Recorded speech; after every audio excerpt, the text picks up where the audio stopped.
Why are you taking her food when she's already paid? Dan Mercer's voice cut across the office cafe as a coin spun beneath Adrian Cross's polished shoe.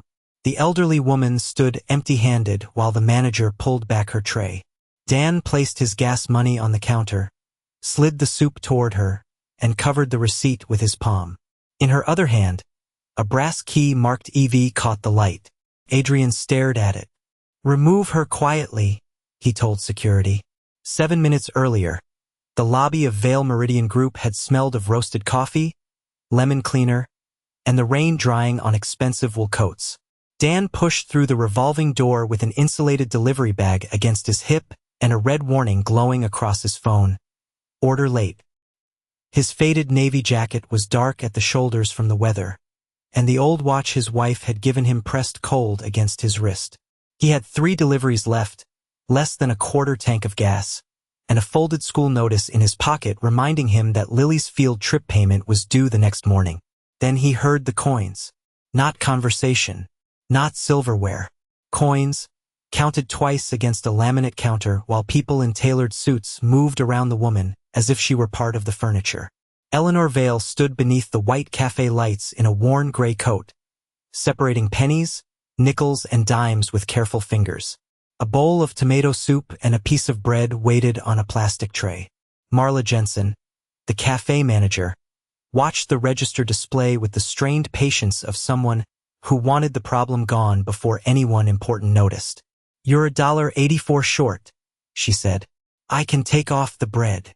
Eleanor looked at the soup, then at the glass doors beyond the lobby. "I need both." "Then you need the full amount." Marla pulled the tray backward. The bowl rattled against its saucer. A security radio clicked nearby. Grant Doyle approached, one hand resting near the device at his belt, his expression apologetic but practiced. "Ma'am, we've been asked to keep the lobby clear."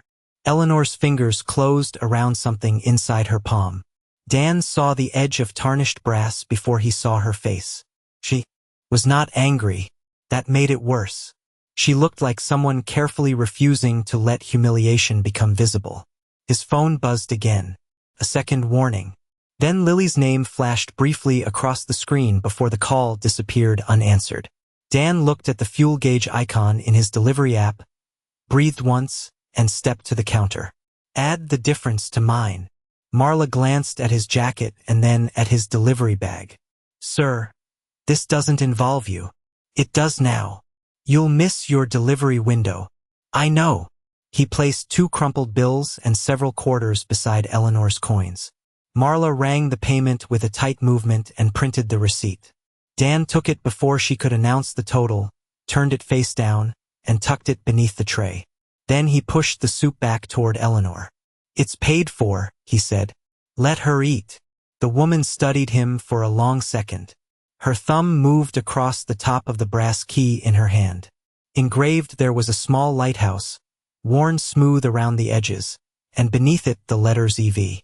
Across the lobby, Adrian Cross had just stepped out of the executive elevator. His charcoal suit fit perfectly, his expression carried polite concern, and his eyes went first to the gathering crowd. Then they dropped to the key. He stopped, only for half a breath. Then the mask returned. "Mr. Doyle," Adrian said softly, "please make sure she doesn't get near the elevators." Dan turned toward him. "She's eating lunch. And we're trying to handle this compassionately." Adrian's smile never reached his eyes. "There are procedures for vulnerable visitors." Eleanor lifted the tray with both hands. The soup trembled, but her voice did not. "I am not asking for your compassion." Adrian's jaw tightened almost invisibly. He looked at the key again, then at Grant. "Keep her away from the 32nd floor." No one had mentioned a floor. No one had mentioned where Eleanor was going. And then Adrian made the smallest mistake of all. "Mrs. Vale," he said, "please don't make this more difficult." Eleanor had never told him her name. Adrian Cross's use of her name left a small silence at the edge of the cafe, the kind that did not stop the room but changed the way everyone breathed inside it. Eleanor's fingers tightened around the brass key. Dan looked from her face to Adrian's polished expression, waiting for an explanation that did not come. You know her. I know the name. She never gave it. The register hummed beneath the white fluorescent lights. Somewhere behind the counter, a metal spoon slipped into a sink and struck stainless steel with a bright, lonely sound. Adrian adjusted one cuff as though the problem were merely a wrinkle in the afternoon. Mr. Mercer, I understand that you believe you're helping, he said, his voice soft enough to sound reasonable to anyone passing through the lobby. But situations involving vulnerable adults require judgment, not impulse. He reached into his jacket, removed a slim leather wallet, and placed 2 crisp bills on the counter. Take this. It covers the meal and your inconvenience. Dan did not touch the money. The bills lay beside Eleanor's scattered coins, clean and flat, as if they belonged to a different world. The meal is already paid for. Then consider it reimbursement. I didn't ask to be reimbursed. Adrian gave a patient smile, the kind used when speaking to someone presumed not to understand. His eyes moved over Dan's rain-darkened delivery jacket, the frayed seam near one pocket, the insulated bag resting on the floor. You're already late for your route. I'm offering you a way to leave without further consequences. Dan's phone vibrated against his palm. The delivery app filled the screen with a red banner. Account review initiated. Beneath it sat Lily's missed call and the small calendar reminder about her field trip payment. He turned the phone face down on the counter. Eleanor noticed. Adrian noticed that she noticed. Mr. Doyle, Adrian continued, please document that the driver refused a reasonable resolution. Grant hesitated before lifting his radio. Sir, he paid for the food. That's all I saw. You also saw him interfere with a security matter. She was counting coins. And now a crowd is forming.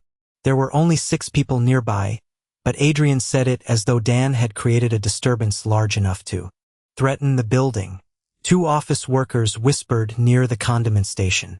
One glanced at Dan's name patch, then at the delivery bag, and lowered his voice only after Dan looked up. Marla pulled a printed incident form from beneath the register. The paper made a dry scraping sound across the counter. I need your full name, she told Dan. It's on my badge. And your company. It's on the bag. Her mouth tightened. I need you to state it. Dan understood what was happening. The details were already visible, but making him say them aloud placed him beneath everyone else in the room, as if his occupation itself were evidence. He gave the information calmly. Marla wrote while Adrian stood beside her, not directing the report openly, only leaning close enough to shape it. Unsolicited contact, he said. Interference with security personnel. Escalation after request to depart. Dan watched Marla's pen move. She didn't ask me for money. Marla did not look up. I'm recording what happened. Then record that. Adrian folded his hands. This is precisely the concern. You've involved yourself in circumstances you may not fully understand. Dan glanced at Eleanor. She had not sat down. The soup steamed between them, untouched, its surface beginning to form a thin red skin beneath the cafe lights. He pulled the chair out for her without taking his eyes off Adrian. Please sit, he said quietly. Eleanor lowered herself into the chair, but her gaze remained fixed on the incident form. You are writing about me, she said. Marla paused. We're documenting a disruption. Then ask me what happened. Adrian stepped in before she could continue. Mrs. Vale, no one is blaming you. We're trying to make sure you're cared for appropriately. His tone warmed on the word cared, wrapping control in the shape of kindness. Mr. Mercer may believe his intentions are good, but untrained people can make delicate situations worse. Dan's jaw tightened once. He did not raise his voice. He lifted the face-down receipt from beneath the tray and placed it beside the form. The timestamp read 2:37 p.m. Write that she had not spoken to me before I paid, he said. Write that she never asked me for help. Write that the food was taken back before she raised her voice, because she never raised it. Marla stared at the receipt. The security camera above the register gave a faint mechanical click as its lens adjusted. Adrian looked up at it too quickly. Then he smiled again. Cameras rarely show context. They show sequence, Dan said. For the first time, Eleanor's expression changed. Not trust, not yet, but attention. She looked at the receipt, then at the camera, then at Adrian as though testing the distance between his words and what the room had actually seen.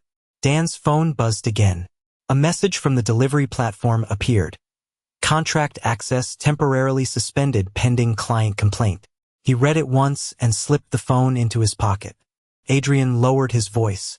Sign the report, leave the property, and I'll personally contact the client to resolve your account. What does the report say? That you misunderstood the situation. I didn't. The air conditioning whispered through the ceiling vents. Rainwater slid in thin lines down the glass wall facing the street. Dan looked at the unsigned form, then at Eleanor's tray, and chose the cost he could see over the promise he could not trust. I won't sign something untrue. Adrian's smile faded by a fraction. He turned to Grant. Escort him out after Mrs. Vale is removed. Eleanor lifted her head. Removed from where? The building. For buying lunch? For your own safety. My safety from what? Adrian did not answer her. He looked instead toward the executive elevators, where the indicator lights moved silently above brushed steel doors. Keep her away from the 32nd floor, he said. The words came too quickly. Grant's thumb froze on the radio button. Dan felt the room tilt by 1 quiet degree. Eleanor had never mentioned the 32nd floor. Neither had he. At the end of the hallway, Naomi Reed stood motionless beside a fallen stack of folders, staring not at Eleanor's worn coat or the untouched soup, but at the brass key in her hand as though it had returned from the dead. Naomi Reed did not move when the folders struck the floor. The papers fanned across the polished tile, white against gray stone, but her eyes stayed on the brass key in Eleanor's hand. Adrian noticed. Ms. Reed, he said, smooth and quiet. The board packet. Naomi bent slowly to gather the pages. Of course. Now. I heard you. The elevator chimed behind her. Its doors opened onto an empty car washed in cold light, then closed again when no one stepped inside. Dan watched Naomi slide the last folder beneath her arm, but before she turned away, her gaze dropped once more to the small lighthouse stamped into the key. It was not recognition exactly. It was the look of someone hearing an old voice through a wall. Adrian faced Grant. Please finish this. Grant's jaw shifted. Mr. Mercer hasn't threatened anyone. No one said he had. Then why am I escorting him? Adrian's expression remained composed. Because rules are most useful before a situation becomes unsafe. Dan could feel the weight of his phone in his pocket. The suspended account, the unpaid gas, the field trip notice folded beside his wallet. Every practical part of his life was telling him to leave. Sign the form. Take the reimbursement. Call the platform. Protect what little he still had. Instead, he looked at Eleanor's soup. The steam was nearly gone. A thin skin had formed across the top, trembling each time the ventilation came on. She should eat before it gets cold, he said. Adrian glanced at him as if he had missed the point on purpose. This is no longer about lunch. It still is to her. Dan lifted the tray before Marla could pull it away again and carried it to a small table near the wall, away from the growing knot of people and the raised phones of 2 employees pretending not to record. He set the bowl down carefully. One leg of the table rocked against the tile, making the spoon tap the rim. Dan crouched, folded the unused corner of a cardboard coffee sleeve, and wedged it beneath the short leg until the table stood steady. Took less than 10 seconds. No one thanked him. Eleanor watched every movement. Sit, Dan said. You paid for the chair too. Marla opened her mouth, then closed it. Adrian gave a restrained breath through his nose. Mr. Mercer, you are. Turning a routine security matter into theater. Dan moved the condiment caddy aside so Eleanor had room for her hands. I'm trying to make it less of one. He found a clean spoon wrapped in paper, peeled the wrapper back, and placed it beside the bowl without touching the part she would use. Then he took his unopened bottle of water from the side pocket of his delivery bag and set it near her right hand. The soup's salty. You don't know that. Cafeteria soup usually is. A faint line appeared at the corner of Eleanor's mouth. Not quite a smile. She lowered herself into the chair. Her hands still trembled, though less than before. Dan turned the receipt face down again, slid it beneath the bread plate, and made sure the printed total was hidden. Eleanor's eyes followed the motion. "Why do you keep doing that?" she asked. "Doing what?" "Hiding the receipt. Because strangers don't need to know what you couldn't pay." The answer landed softly, but the air around the table changed. Eleanor looked away first. Her thumb rubbed the edge of the brass key until a dark smear of tarnish marked her skin. Dan reached toward it, then stopped before touching her hand. "You dropped this earlier." She opened her palm. The key lay there, heavier than an ordinary office key, its teeth cut in a deep old pattern. A thread from the lining of her coat had caught around one notch. Dan pinched the loose thread carefully and pulled it free so it would not snag when she put the key away. For a second, the lighthouse engraving cleared beneath his thumb. The metal was worn smooth around the edges, but the letters EV were sharp, as though they had been cut more recently than the rest. He gave it back without comment. "You don't ask many questions," Eleanor said. "Not when someone's trying to eat." His phone began to vibrate again. This time he answered. "Hey, Lil." Eleanor looked down at her soup, giving him the small privacy the room had refused her. Lily's voice came thin through the speaker. "Dad, Miss Carver said the field trip money has to be in tomorrow." "I know. Are we okay?" Dan glanced at the $2 missing from his gas money, the red account warning, the rain threading down the glass. "We're okay. Promise." He looked at the old watch on his wrist. On the back, beneath years of scratches, were his wife's initials and the date they had married. He pressed his thumb over the engraving. "I promise I'll figure it out." "Okay." Lily paused. "Don't forget to eat." The call ended. Dan slipped the phone away before the screen could show the suspension notice again. Eleanor had heard only enough to understand what he had not said. "You needed that money," she said. "Everybody needs money. That isn't an answer. It's the only one I've got."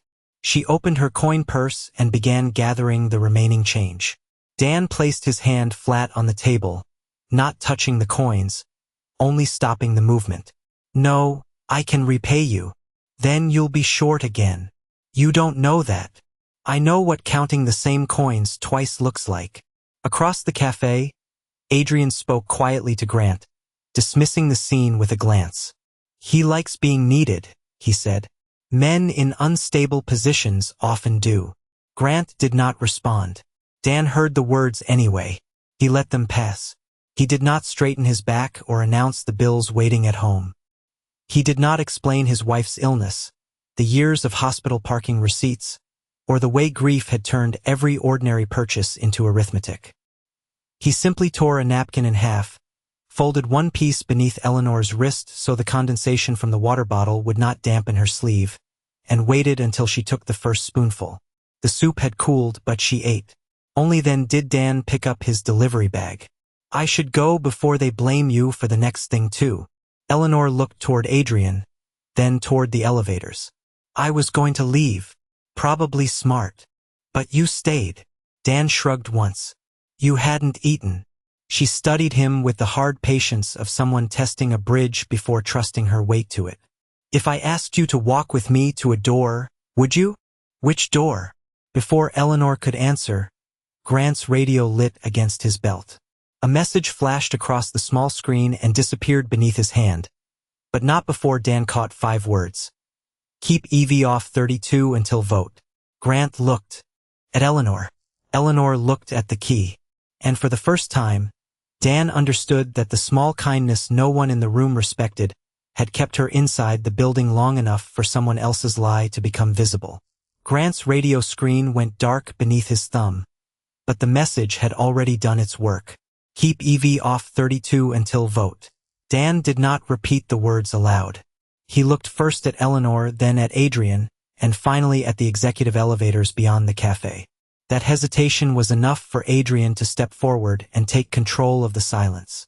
"Mr. Mercer has now viewed a restricted security communication," he said, his voice measured.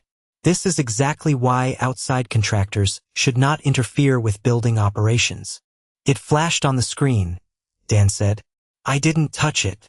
Intent is not the only concern. Then what is? Grant shifted the radio to his other hand. The cafe lights gave the black plastic casing a pale blue sheen.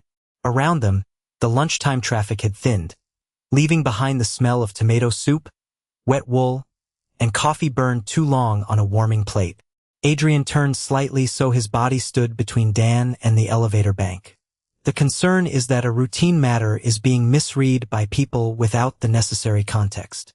Eleanor folded her napkin beside the bowl. She had eaten less than half the soup, but the trembling in her fingers had eased. Then provide the context, she said. Adrian's smile returned with professional patience. Mrs. Vale, I'm trying to prevent additional confusion. You keep using my name. It was available to security. Grant looked at him. I didn't give it to you. The smallest pause opened beneath Adrian's expression. He closed it quickly. Then perhaps Ms. Jensen did. Marla stopped writing. I didn't know her name. No one raised a voice. That made each answer land harder. The refrigerator beneath the beverage case clicked off, and the sudden absence of its hum left the room too quiet. Adrian placed both hands loosely in front of him. Names are not secrets in a corporate building. This company has thousands of records. But she didn't show identification, Dan said. Mr. Mercer, this is not an investigation. I know. Dan nodded toward Grant's radio. So why does the message use her initials? Adrian glanced at the device. EV is an internal designation. External visitor. The explanation came smoothly. It was reasonable enough to soften the expressions of two employees watching from near the condiment station. Grant's face did not soften. We use VIS for visitors. Adrian looked at him. Codes change. Not on my unit. Then your department needs better standardization. The rebuke was mild, almost managerial, but Grant's hand closed more firmly around the radio. Eleanor reached for her coin purse. As she lifted it from the table, the brass key slipped between her fingers and struck the tile. The sound was deeper than an ordinary key, a solid metallic note that traveled farther than it should have. It spun once and stopped near Dan's boot. Grant bent first and picked it up. He weighed it in his palm, turning it toward the light. The lighthouse emblem appeared beneath a film of age, its narrow beam cut into the metal above the letters EV. This isn't a current Vale Meridian mark, he said. It predates the blue compass logo. Adrian's gaze sharpened. Anniversary souvenir. It's cut like a working key. Old promotional items often were. Grant examined the teeth. Not like this. Dan said nothing. He watched Adrian instead. The interim CEO had not asked to see the key, yet his eyes followed every turn of it. Eleanor extended her hand. It belongs to me. Grant did not immediately return it. His reluctance was not cruelty. It was the caution of a man holding an object that might matter to an active security concern. Ma'am, what does it open? A door. Adrian gave a restrained sigh. This is becoming circular. Eleanor kept her hand extended. Most keys open doors, Mr. Cross. For the first time, Naomi Reed moved closer. She still carried the recovered board folders against her chest. Her gaze remained on the lighthouse. May I see it? Eleanor looked at her for several seconds, then nodded. Grant placed the key in Naomi's palm. She tilted it beneath the cafe light, tracing the emblem without touching the engraved initials. Where did you get this? She asked. It was given to me. By whom? Someone whose name is still on the building, though no one says it anymore. Naomi's breath slowed. She did not announce recognition. She did not defend Eleanor.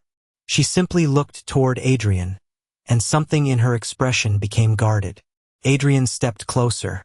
A symbolic item does not grant access to controlled areas. No one said it did, Dan replied. Adrian turned to him.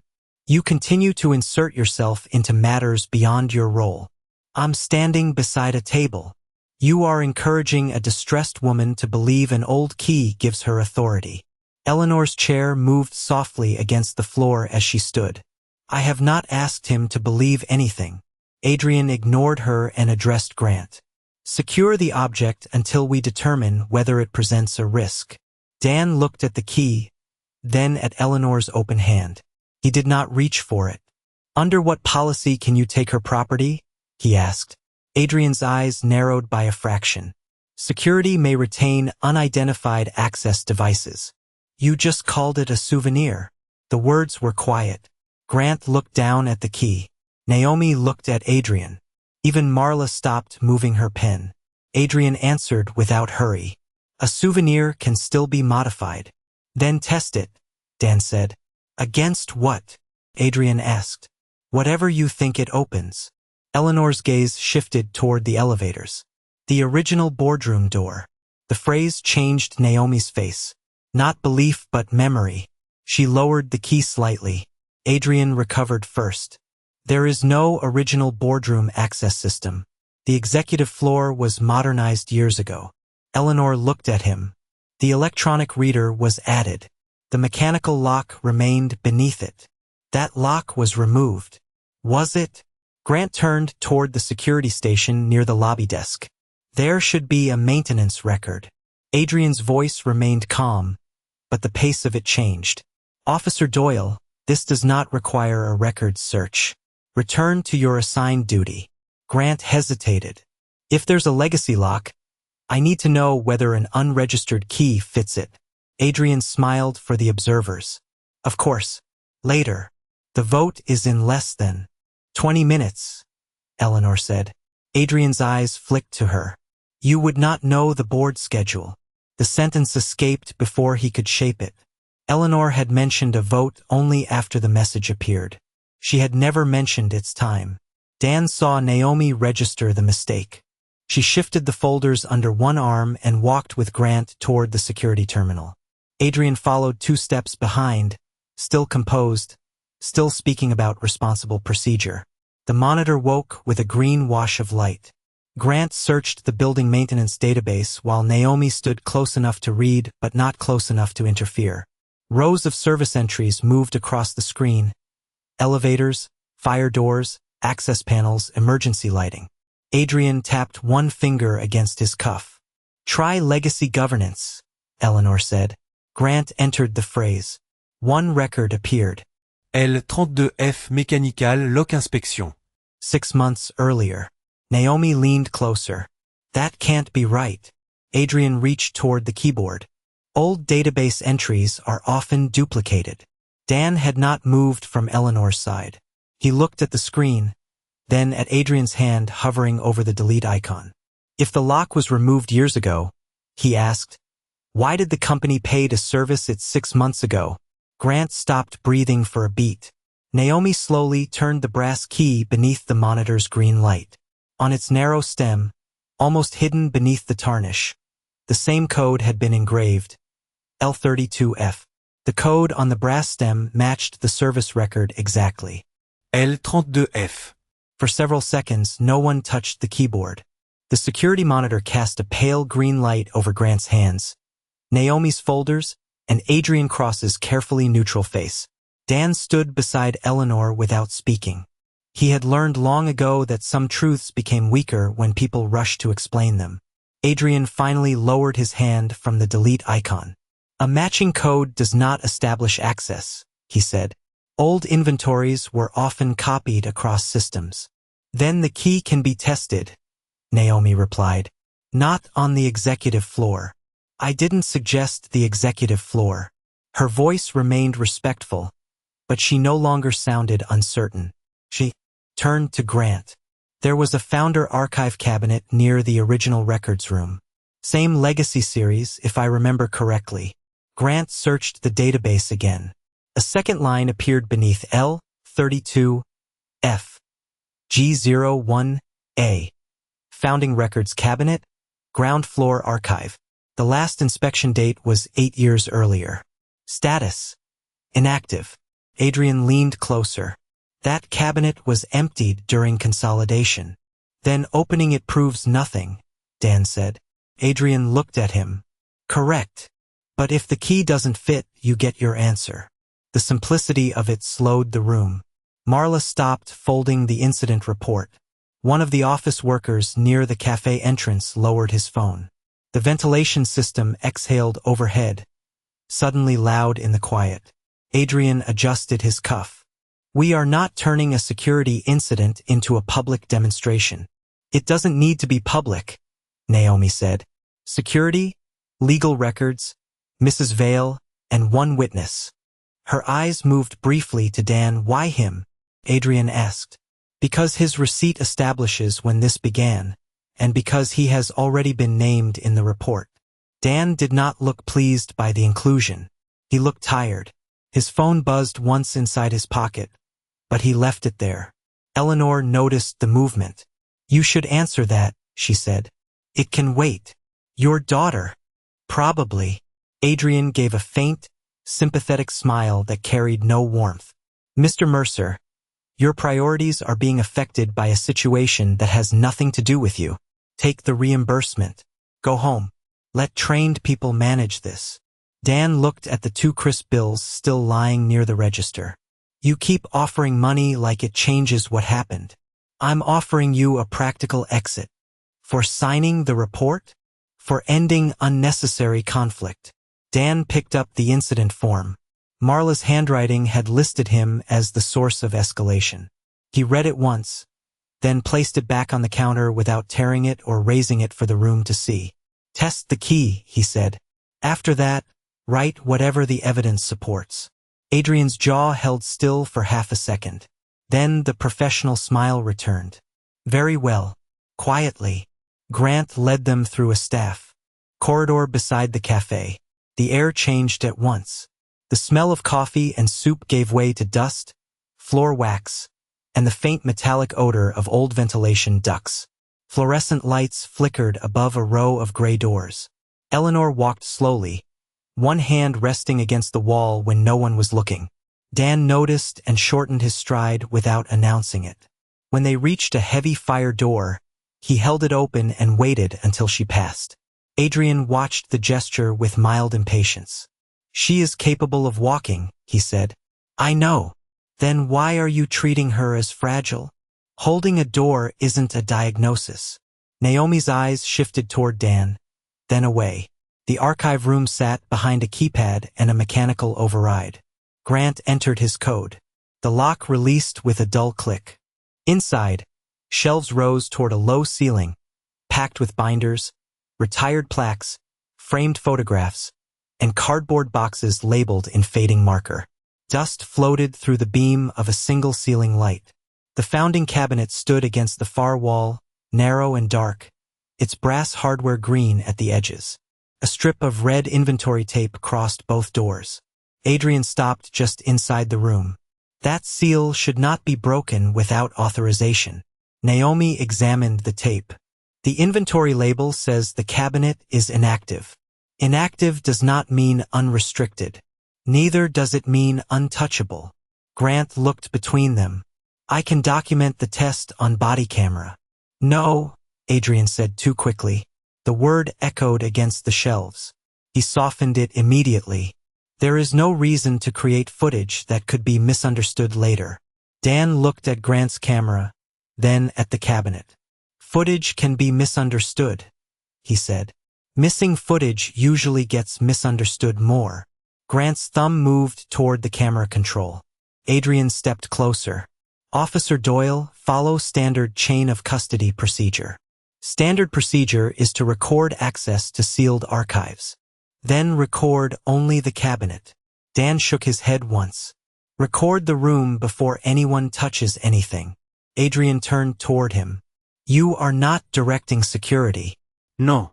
I'm asking him not to start the story halfway through. The phrase hung in the stale air. Grant activated the camera. A small red light appeared on his chest. He slowly panned across the room.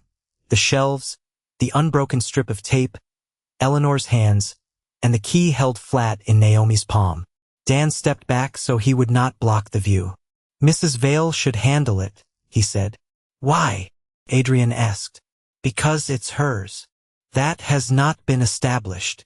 Then don't let anyone else put fingerprints on it before you decide. Grant nodded. Naomi returned the key to Eleanor. Her fingers closed around it carefully. For the first time since the cafe, the old woman seemed less like someone being escorted and more like someone remembering the weight of a place. She approached the cabinet. The red tape crossed the lock, but one edge had lifted. Dan noticed the dust pattern beneath it. A clean crescent showed where the tape had been peeled back and pressed down again. He crouched without touching it. That seal isn't 8 years old. Adrian's expression did not change. Adhesive degrades. Dust doesn't move itself. Naomi knelt beside him. The tape was brittle along the top edge but glossy where it met the lock. Someone had resealed it recently. Grant filmed the detail. "We'll note it," he said. Eleanor inserted the key. It entered cleanly, but when she turned it, the mechanism stopped halfway. Adrian released a quiet breath. There. The code may match, but the lock does not. Eleanor tried again. The key caught at the same point. Her hand trembled.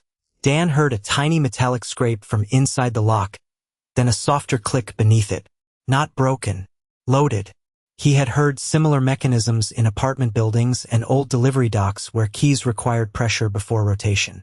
He did not touch her hand. "Did it always turn straight?" he asked. Eleanor looked at him. For a moment, the archive room disappeared from her face. She was somewhere decades earlier. "No," she said. "You press down first."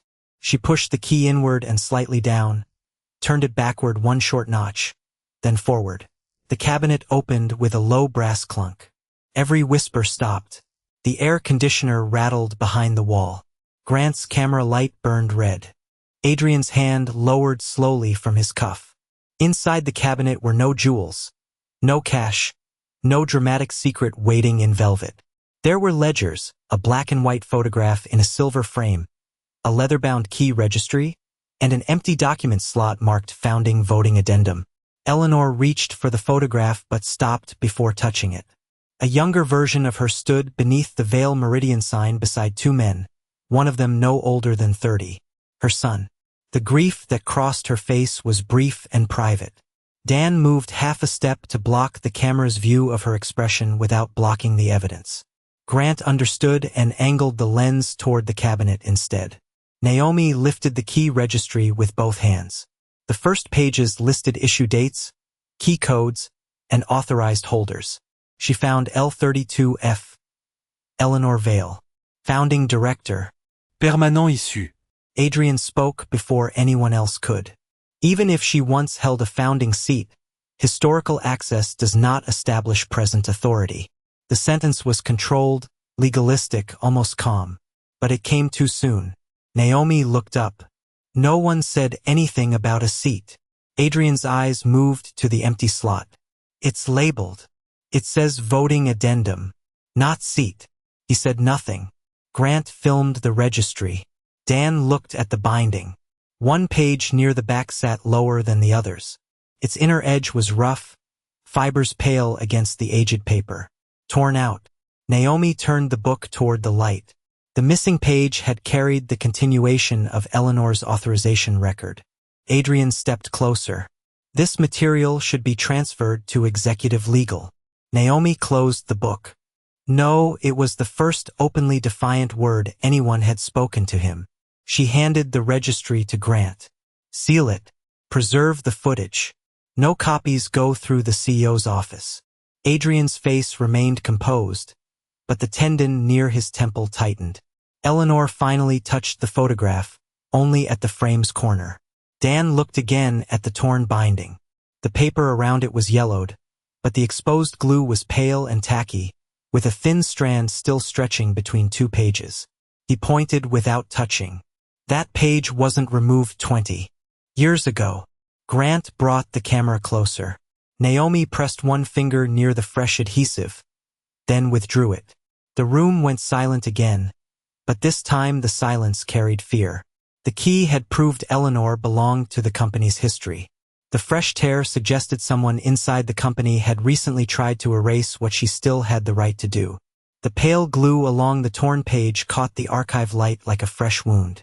Naomi Reed held the registry open without touching the exposed fibers, while Grant's body camera recorded the missing sheet, the empty slot marked Founding Voting Addendum, and Adrian Cross standing 3 feet away with one hand pressed flat against his jacket.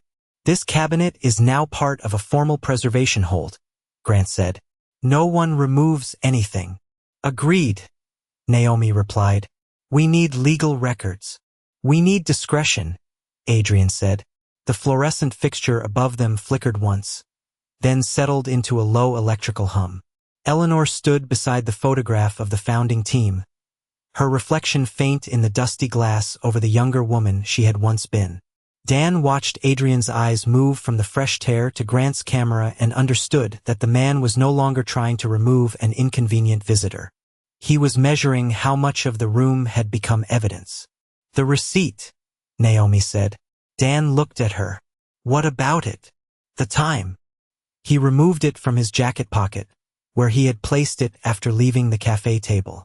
The paper had softened from the rain on his sleeve, but the print remained clear. 2:37 p.m. Naomi did not take it immediately. "May I?" Dan handed it over by the clean corner. She placed it beside the registry on an empty archival box, then unlocked her tablet and opened the board calendar. The acquisition vote was originally scheduled for 4. Adrian's voice sharpened slightly. "Meeting times change." "They do." Naomi scrolled. This one changed at 2:29. Grant looked at the receipt. 8 minutes before the purchase.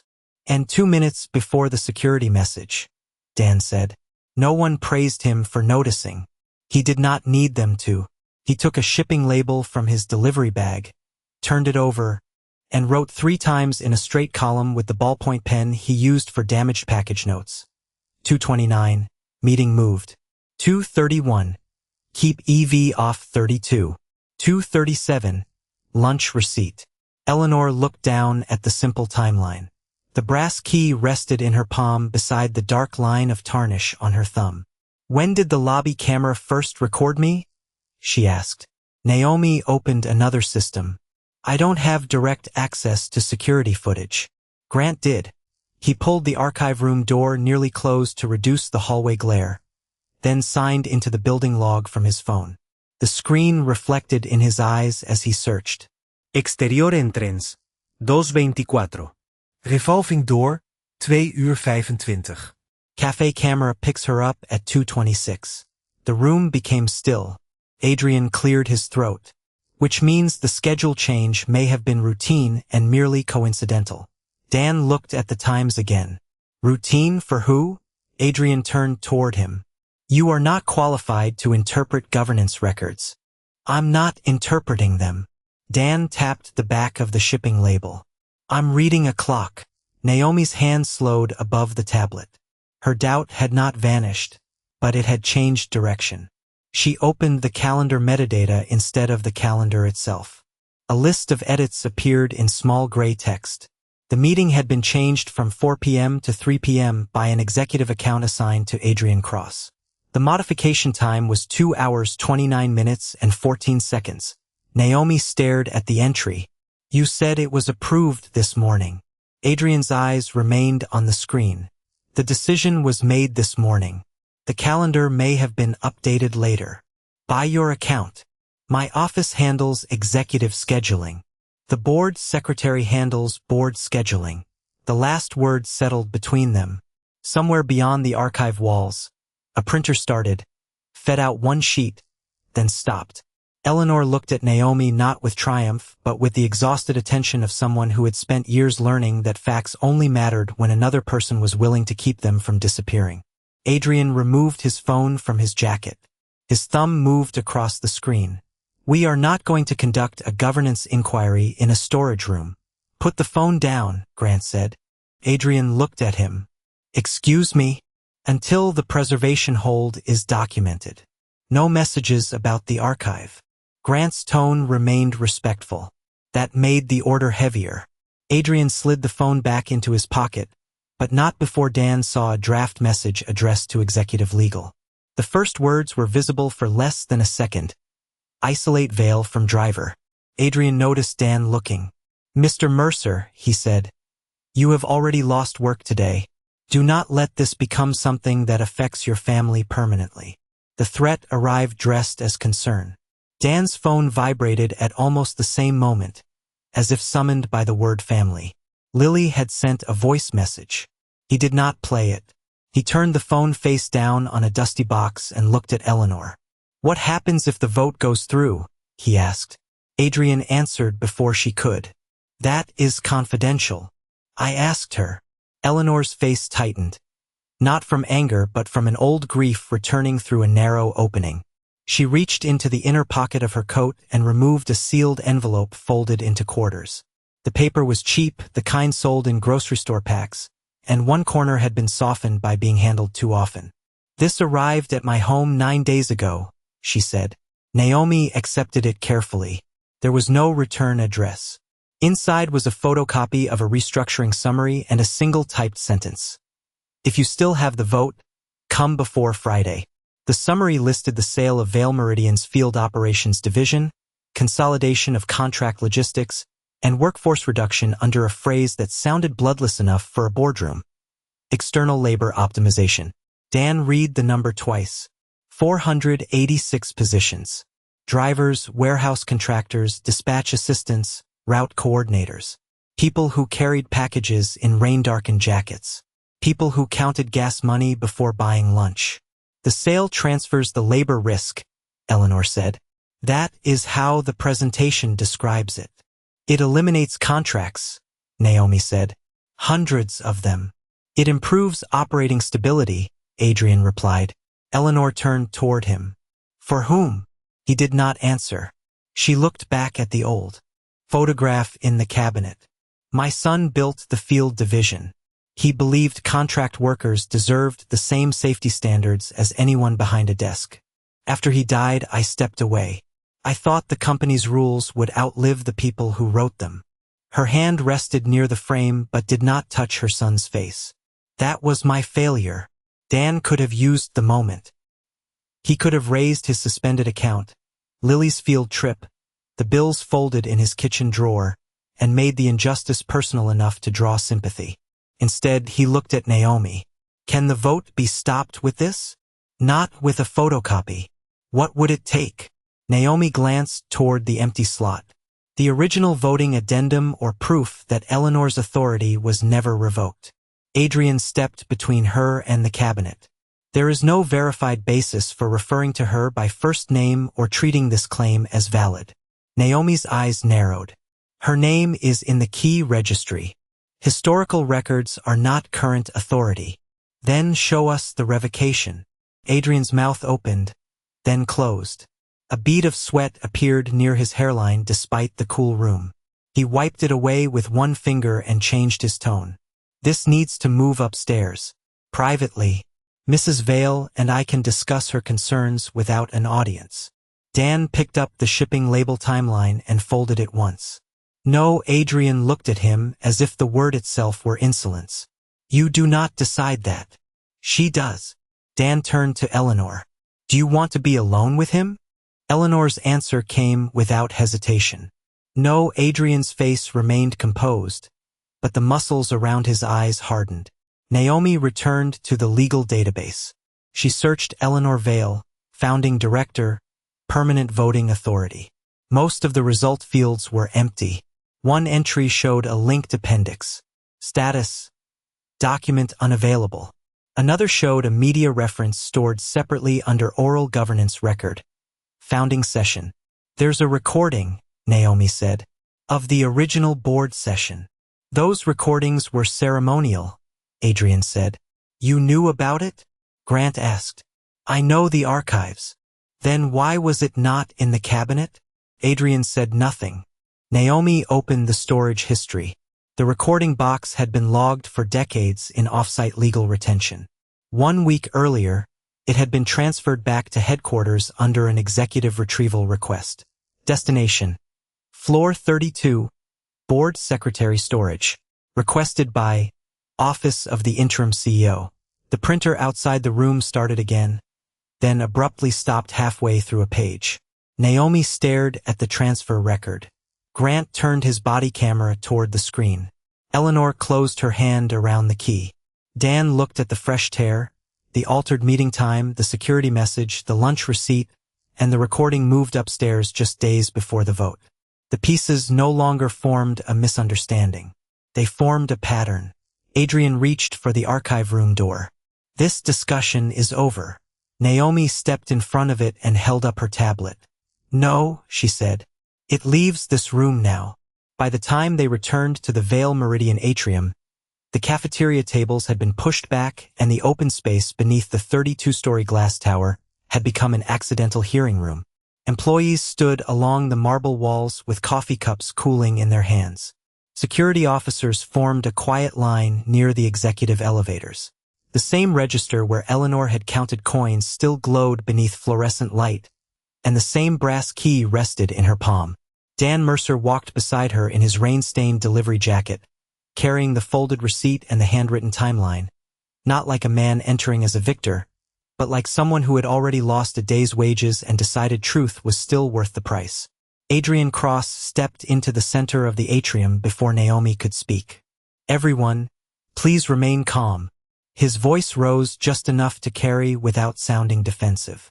We are addressing a misunderstanding involving an elderly visitor, a contractor who exceeded his role, and several historical documents that have not yet been authenticated. The words were polished. They placed Eleanor beneath pity, Dan beneath suspicion, and Adrian above both as the only reasonable adult in the room. There is no emergency, he continued. There is no verified governance crisis. The board meeting will proceed as scheduled. A few employees exchanged uncertain glances. Others looked at Dan's delivery bag as though it explained everything Adrian had said. Marla stood behind the cafe counter with the unfinished incident report near her hand. Grant positioned himself beside the archive registry, now sealed inside a clear evidence sleeve. Naomi held her tablet against her chest, waiting. Eleanor remained standing until Dan pulled out a chair. Adrian noticed. Mrs. Vale should be taken somewhere private. Dan placed the chair beside the center table, not at the end of it and not behind anyone else. Ask her. This is not a public forum.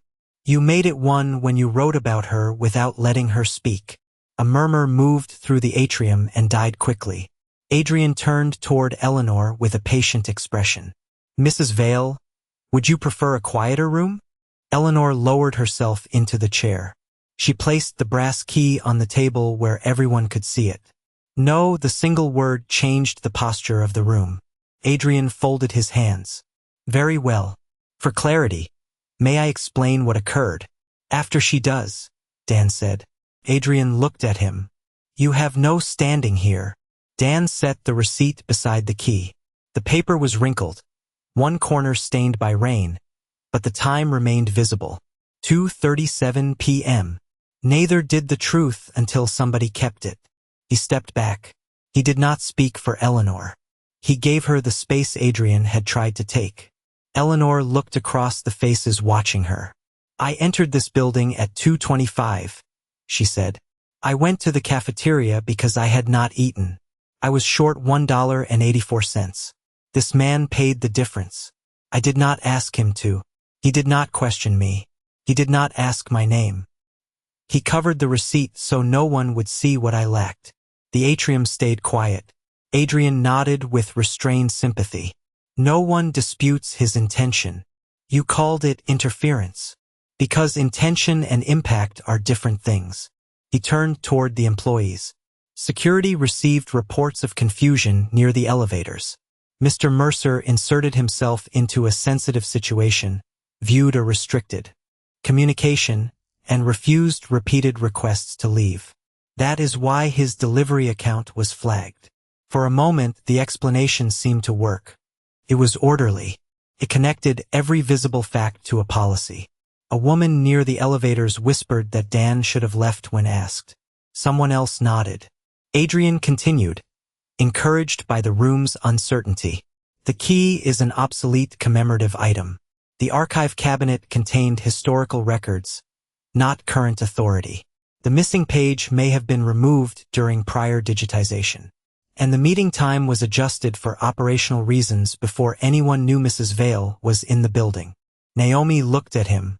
Your account changed the meeting at 2:29. My office changes schedules constantly. After lobby cameras recorded her arrival. Correlation is not intent. The answer was quick and plausible. The room shifted back toward him. Dan could feel it happen. Adrian had given them a way to believe nothing deliberate had occurred. He had almost won the moment. Then Dan unfolded the shipping label. He placed it beside the receipt, aligning the handwritten times so they could be read from both sides of the table. What time did security send the message? He asked. Grant answered. 2:31. Say the words. Adrian's head turned toward him. That communication was incomplete. Grant removed his radio from his belt. Keep EV off 32 until vote. The murmur returned, louder now. Adrian lifted one hand. EV is a routine abbreviation for external visitor. Grant's face remained neutral. Our code is VIS. Local shorthand varies. Not on this system. Adrian's jaw tightened almost invisibly. Then an employee used informal language. Dan looked toward Eleanor's key. Before anyone in the cafe knew her name, the room slowed. A chair leg stopped scraping against the floor. The compressor beneath the drink case clicked off, leaving only the soft hiss of rain against the glass exterior. Adrian glanced toward the ceiling camera. The message could have referred to someone else. That was the second explanation, and for a few seconds it seemed possible. EV could have been another person. The timing could have been coincidence. The brass key could have been old. Adrian's face settled back into calm. This is precisely why untrained people should not build accusations from fragments. Dan did not answer with anger. He looked at Marla. You said you were recording what happened. Marla's hand closed around the edge of the incident report.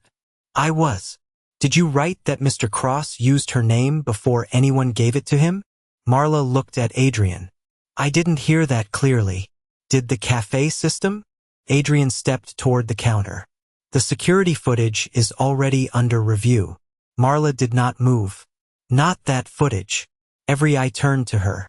Beneath the register, she opened a narrow cabinet and removed an old company-issued phone in a thick black case. The cafe has an internal training recorder, she said. It runs during service hours because of customer complaints and register disputes. Adrian's expression changed only around the eyes. That device is not approved for executive proceedings. It was approved by your office last quarter. Then it should be surrendered to legal. It has already been copied. Naomi set her folders down slowly. To whom? Security preservation. Grant lifted a small evidence bag containing a memory card. Marla stared at the counter as she spoke. The recording begins before Mr. Mercer entered the cafe. It includes the manager station, the register audio, and Mr. Cross's conversation near the elevator. Adrian's voice cooled. Audio gathered in a public cafe lacks context and may violate employee privacy. Then let the board decide whether it matters, Naomi said. Adrian turned to Eleanor. Mrs. Vale, I strongly advise you not to let this become a spectacle. Whatever history you have with this company, I can arrange a respectful private review. Eleanor looked at the brass key, then at the receipt. You offered him money to leave. I offered reimbursement. You called me vulnerable. I was concerned for your welfare. You ordered security to keep me from a floor before I told anyone where I was going. Adrian's breath deepened. Because unauthorized access creates risk. Eleanor's voice remained level. How did you know I wanted access? He did not answer. Dan could have pressed him harder. He could have used the silence to humiliate him. Instead, he placed the incident report beside Marla's phone. This isn't about making him look small, he said. It's about keeping the truth from being made small again. Eleanor looked at him differently then. Not as the stranger who had bought lunch, and not as the driver Adrian had dismissed, but as the one person in the building who had given her room without trying to own her story. Naomi picked up the sealed memory card. The cafeteria recording confirms the timeline, but it still does not establish current voting authority. Adrian seized the opening. Exactly. Even if every social interaction is interpreted in the least charitable way, the board cannot suspend a transaction based on sentiment. Naomi met his eyes. That is why we are not relying on sentiment. She turned her tablet toward the crowd. On the screen was the transfer record for the original founder session recording box, moved from off-site legal storage to the 32nd floor 1 week earlier under Adrian's executive request. The final record is upstairs. Grant lifted his radio. Boardroom security reports the electronic access system has just been locked from inside. Adrian's face went still. Eleanor closed her fingers around the brass key. From the executive elevator, a courier from Legal Records emerged carrying a dark wooden recording box sealed with aged brass clasps. Every whisper in the atrium stopped as he placed it on the table beside the receipt, the key, and the phone. Naomi reached for the first clasp. Naomi Reed lifted the first brass clasp, and the sound was so small that everyone in the atrium heard it. The second clasp released with a dull snap. Inside the wooden box sat a reel-to-reel tape, a typed index card, and a notarized transcription bearing the original Vale Meridian seal. Adrian Cross stepped forward. That material has not been authenticated. The transfer chain is attached, Naomi said. Off-site legal storage to executive retention. Requested by your office. For routine archival review. Then you should have no objection to playing it. Adrian's eyes moved toward the cameras gathering near the cafe entrance. Not in a public lobby. Eleanor rested both hands on the table. The brass key lay between them, its lighthouse emblem facing upward beside the wrinkled lunch receipt marked 2:37 p.m. You made my removal public, she said. The correction can be public too. Grant connected the recording unit to the building's portable evidence speaker. The old machine clicked, shuddered, and began to turn. Static moved through the atrium like wind across dry paper. Then a man's voice emerged, young but formal, speaking from a boardroom more than 30 years earlier. Let the record show that founding director Eleanor Vale retains permanent voting authority in any sale, merger, dissolution, or transfer affecting the Field Operations Division. No one moved. The tape hissed. A second voice asked whether that authority could be revoked by a future board. The first voice answered, only by Eleanor Vale's written consent, witnessed and entered into the permanent governance ledger. Naomi opened the notarized transcript. Her finger followed the line as the recording continued. No such consent may be inferred from absence, resignation from daily management, incapacity, or death of another founder. Eleanor closed her eyes for one breath. The voice belonged to her son. The years between them seemed to pass through the speaker in a ribbon of static and careful legal language. Adrian reached toward the machine. Grant blocked him with one arm. Do not touch the evidence. This recording does not prove the provision remains active.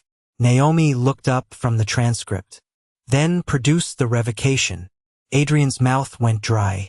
He glanced toward the executive elevators, then toward the sealed archive registry in Grant's hands. The ledger is incomplete. Because the continuation page was recently torn out, Grant said, and preserved on video. That is speculation. The adhesive was fresh. That still does not establish who removed it. Dan stood at the edge of the table, silent, his blue delivery jacket still damp at the shoulders. He placed the handwritten timeline beneath the receipt and aligned it with Naomi's. Tablet. 225. Eleanor enters. 229. Adrian's account moves the vote. 231. Security receives keep EV off 32 until vote. 237. Dan pays for lunch. The cafeteria phone recording sat beside it, ready to confirm Adrian had used Eleanor's name before anyone gave it to him. Naomi turned the speaker volume higher. On the tape, Eleanor's younger voice filled the atrium.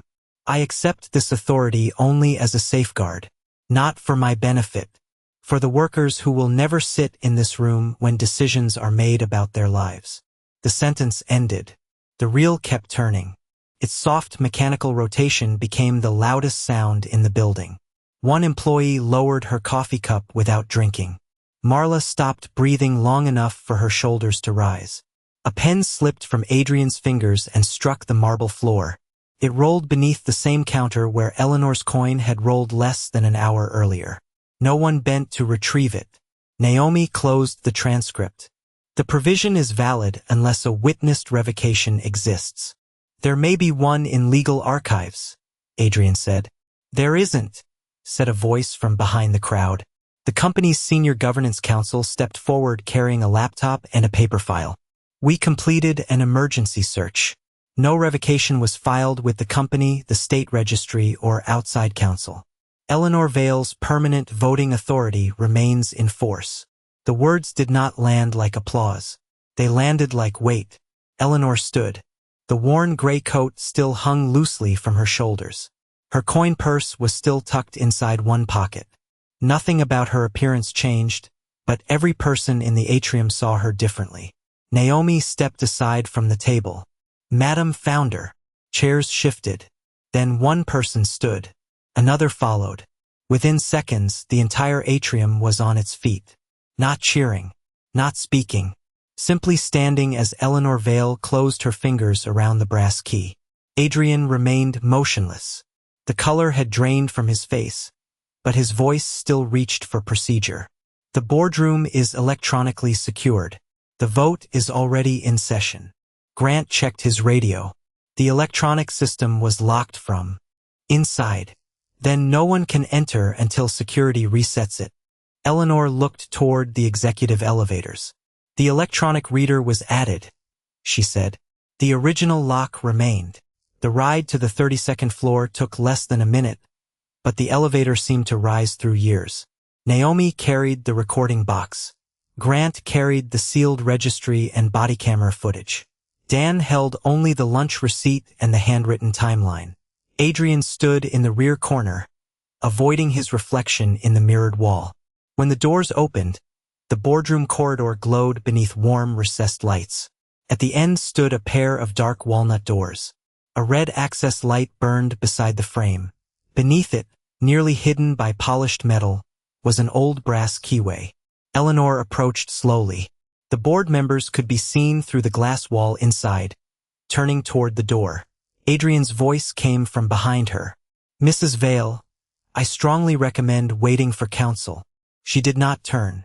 You already had counsel move my recording. Adrian stopped speaking. Eleanor inserted the key. It resisted at first. Dan remembered the cabinet. Press down, he said quietly. Back one notch. Eleanor did. The mechanism answered with the same deep brass click that had opened the archive. She turned the key forward. The boardroom doors unlocked. Inside, conversation died in the middle of a sentence. Eleanor entered first. Naomi followed and placed the recording box on the center table. Grant laid down the registry. Dan set the receipt beside the security message and the meeting metadata, 3 ordinary pieces of paper showing exactly when kindness had interrupted a plan.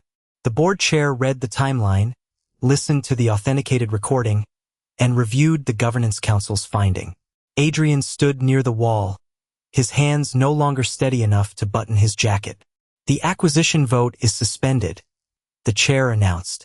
Eleanor Vale's voting authority is recognized effective immediately. The proposed sale of field operations is blocked pending independent review. A second board member turned toward Adrian. Your system access is revoked. You are suspended as interim chief. Executive pending investigation into document tampering, schedule manipulation, interference with governance records, and misuse of security personnel. Adrian looked at Dan as though searching for satisfaction on his face.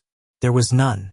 Dan only removed the incident report from his pocket and placed it beside the evidence. Make that accurate too, he said. The room went silent again. Not because Dan had raised his voice, but because he had not. Beyond the glass, the city shone through rain, each light blurred into gold. Eleanor rested one hand on the boardroom table and looked at Dan, the man who had spent fuel money.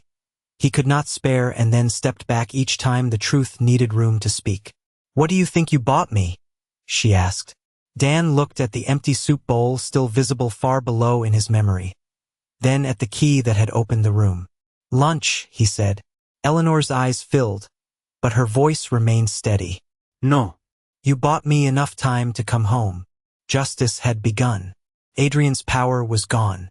The workers had been given a chance. But Dan's phone still carried a suspended account.